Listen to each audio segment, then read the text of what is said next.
Saber leer, poder escribir, hallar el resultado de una suma matemática, conocer cuál es la capital de Extremadura. Para 50.000 personas en Madrid, estas actividades, elementales para muchos, constituyen un gran enigma aún por resolver. Por diferentes motivos, los protagonistas de esta historia no pudieron estudiar cuando eran niños, pero sí lo están consiguiendo años después. El analfabetismo en Madrid y por extensión en toda España no es un problema actual, sino que ha estado presente a lo largo de nuestra historia. No obstante, en el último siglo los distintos regímenes políticos desarrollaron variopintas campañas de alfabetización para paliar esta lacra educativa. La institución libre de enseñanza de finales del siglo XIX y principios del XX fue determinante para el emprendimiento de reformas de universalización en la enseñanza en Madrid. En la actualidad se conoce como Fundación Giner de los Ríos y mantiene su vocación de fomentar una modernización del sistema educativo. A comienzos del siglo también destacó la Residencia de Estudiantes, un lugar donde la vanguardia intelectual madrileña se reunía para compartir sus conocimientos y transmitirlos de una manera cercana y directa a los estudiantes hospedados. Lorca, Buñuel o Dalí son un ejemplo de las decenas de pensadores que pasaron por la residencia en el primer tercio del siglo XX. Hoy en día ha perdido esa finalidad docente y se limita a servir como residencia a estudiantes de las universidades madrileñas. Con la llegada de la Segunda República se crearon las misiones pedagógicas, que tenían como objetivo lograr la alfabetización educativa y cultural de las clases más atrasadas, tales como campesinos, obreros y habitantes de las aldeas más incomunicadas con las grandes ciudades. Tras la Guerra Civil, la Falange retomó la iniciativa de las misiones pedagógicas a través de las cátedras ambulantes. Se encargaron de alfabetizar las zonas rurales, aunque bajo la óptica del pensamiento falangista para captar un mayor apoyo social al franquismo. Pese a ello, la dictadura supuso un retroceso en la alfabetización de nuestro país, hasta el punto de alcanzar los niveles de 1880. Solo a raíz de la Ley General de Educación de 1970 se pudo frenar la caída, aunque se llegaría a la democracia con un analfabetismo superior al de otros países europeos.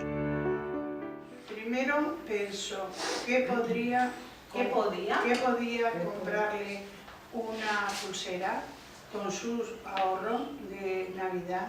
Vale, vuelve a leer otra vez. Madrid cuenta con 69 centros de enseñanza para adultos, en los que se ofrece la posibilidad de aprender a leer y escribir a mayores de 18 años. En Orcasitas imparten su curso de iniciales a personas de la tercera edad. Los alumnos acuden 3 días por semana y durante sus clases de 2 horas realizan actividades de lengua y matemáticas. El compañerismo, la empatía y la felicidad son los 3 ingredientes que se aprecian en el aula. Todos, menos un chico joven, son de la misma generación. Comparten gustos similares y sus inquietudes son semejantes. Sin embargo, cada uno de ellos encierra en su pasado una historia diferente. 5 años, me fui al colegio, estaba aquí en España, a los 6 máximo, me fui a México, dejé de estudiar, sabía nada más leer un poquito y los 15 o 17 años que llevo aquí, que recién llevo aquí, que venía con 1 año, y recién estoy empezando la escuela. Me tuve que ir a trabajar porque éramos 7 hermanas y no podíamos. Me tuve que ir a trabajar en el campo, del campo a servir a las casas y luego iba por horas también. Me quedé viuda y mi marido fue el que me intentó venir al colegio y por él vine, que yo no quería porque no sabía nada. Yo conocía algunos números y las letras de la primera cartilla. Los estudiantes tienen a su disposición una amplia biblioteca y una sala de informática, donde poder reforzar sus destrezas lectoras o adquirir nuevas competencias con la tecnología. Esta extensión se debe a que el proceso de alfabetización, lejos de centrarse en exclusiva en leer y escribir, también atraviesa otras fases. Bueno, aquí hay diferentes tipos de enseñanzas. Hay unas enseñanzas que son básicas. Los primeros grupos son de alfabetización y luego lo que equivale también los siguientes cursos a lo que es el final de la primaria, que son 4 cursos, ¿vale? Desde que empezamos la alfabetización hasta que termina la primaria, se dan 4 cursos. Y luego hay 2 cursos que completan la educación secundaria obligatoria. El primer curso, que sería lo que es el primer ciclo de la ESO, sería primero y segundo de la ESO, y después está el segundo curso del nivel 2, que sería el nivel 2 de la ESO, que equivale a tercero o cuarto de la ESO, es decir, la educación secundaria obligatoria serían 2 años. Luego también hay un curso de preparación para ciclos formativos de grado superior. Hay 3 grupos también de inglés, talleres de inglés, desde un nivel inicial, un intermedio y un avanzado. Luego está el español para extranjeros. Bueno, pues trabajamos el ámbito de lengua y matemáticas sobre todo. De lengua, pues ejercicios para leer, ¿no? Hacer lecturas, lectura comprensiva, les hago preguntas a ver si se han enterado, a ver si la escritura también, que les gusta mucho, el que se lleva en el cuaderno, ¿no? con mucho hecho, les gusta. Entonces, pues ejercicios de ordenar sílabas para formar palabras, ordenar palabras para formar oraciones, dictados también. Debido al alto número de personas que todavía son consideradas analfabetas en Madrid y a las diversas causas que la producen, la formación de estas personas no solo recae en los centros públicos, sino que decenas de asociaciones y organizaciones no gubernamentales también se encargan de este proceso educativo. La Asociación Cultural Norte Joven es uno de los entes privados desde hace más de 10 años. A pesar de organizar talleres sociales de otras temáticas, también ha decidido centrar parte de sus esfuerzos en paliar el analfabetismo de Madrid de manera transversal. El analfabetismo a veces lo asociamos solo a la lengua y también en el tema matemático, por ejemplo, relacionado con todo lo que son operaciones básicas. Cuando iban a la compra, pues muchas veces pagaban con el dinero, pero luego los cambios no tenían muy claro si iba bien o iba mal o se lo daban adecuadamente, porque a veces no sabían sumar o ciertas divisiones y fracciones, muchas veces cuando se compra por el kilo, ¿no?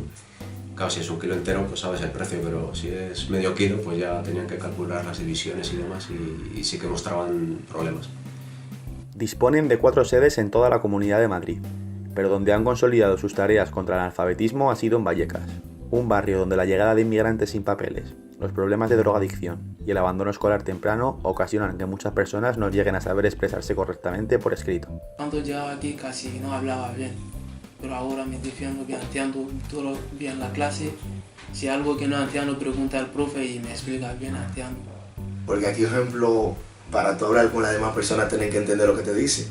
Entonces, si yo no entiendo, es como si me estuviera hablando en inglés. Por ejemplo, tengo que entender lo que me dice y ahí yo, por ejemplo, entiendo la palabra y ya yo sé lo que me dice y me ha ayudado mucho, la verdad. Aunque soy dominicana y hablo el español, pues me cuesta expresarme un poco. Y algunas cosas que se dicen aquí, pues no lo entiendo. En otra de las zonas más humildes de la capital se encuentra el CEPA de Tetuán. A diferencia con Orcasitas, la pluralidad del alumnado es más notoria, aunque las garantías de éxito en el aprendizaje son inferiores. Decirte que tenemos el año pasado, que las conté una a una, 42 nacionalidades. O sea, va de América, Asia, pasando por África, es muy variopinto. O sea, yo tenía una alumna que no era muy mayor, pero me decía que se había pasado sirviendo toda la vida sin hablar y cuando en nivel 2, que es el último de la ESO, le pidieron que leyera un libro, ella se negó, tenía un carácter muy fuerte, ¿no? Y se enfrentaba a la profesora y al final descubrimos que lo que pasaba es que no entendía ninguna palabra y entonces decía, es que es horroroso, cada 3 palabras que leo tengo que mirar en el diccionario 2. La frialdad del aula y la seriedad de los estudiantes contrasta con el ambiente jovial de Orcasitas. Los alumnos dan muestras de individualismo, de querer tener pocos amigos. Las diferencias de edad y procedencia dificultan que se generen lazos emocionales entre los compañeros. Me está ayudando mucho en todo, a nivel personal y en todo, para aprender, para agilizar un poco la mente. Yo estoy aquí por un reto personal y bueno, estoy contenta. ¿Se puede saber cuál es ese reto personal? Sí, yo de pequeña dejé de estudiar con 13 años, sufrí bullying y sufrí maltrato de profesores, entonces no estudié, me quité del colegio con 13 años y me fui a una escuela de peluquería y eso es lo que he hecho toda la vida. Y ahora me hicieron unas sesiones de coach porque yo tenía mucho miedo con esta historia y lo quería sacar y bueno, al final pues conseguimos sacarlo y me apunté aquí. Ahora estoy jubilado y para recuperación mi lengua español. Estoy aquí casi, me parece, el segundo año estoy aquí. La ilusión y motivación que presenta buena parte del alumnado contrasta con la reducción de hasta un 40% en la inversión destinada a estos centros. Esto ha ocasionado que solo un tercio de los analfabetos de Madrid se matriculen en alguno de estos cursos. Para revertir esta situación, fomentar sus sonrisas y ganas de aprender ha de convertirse en lo prioritario.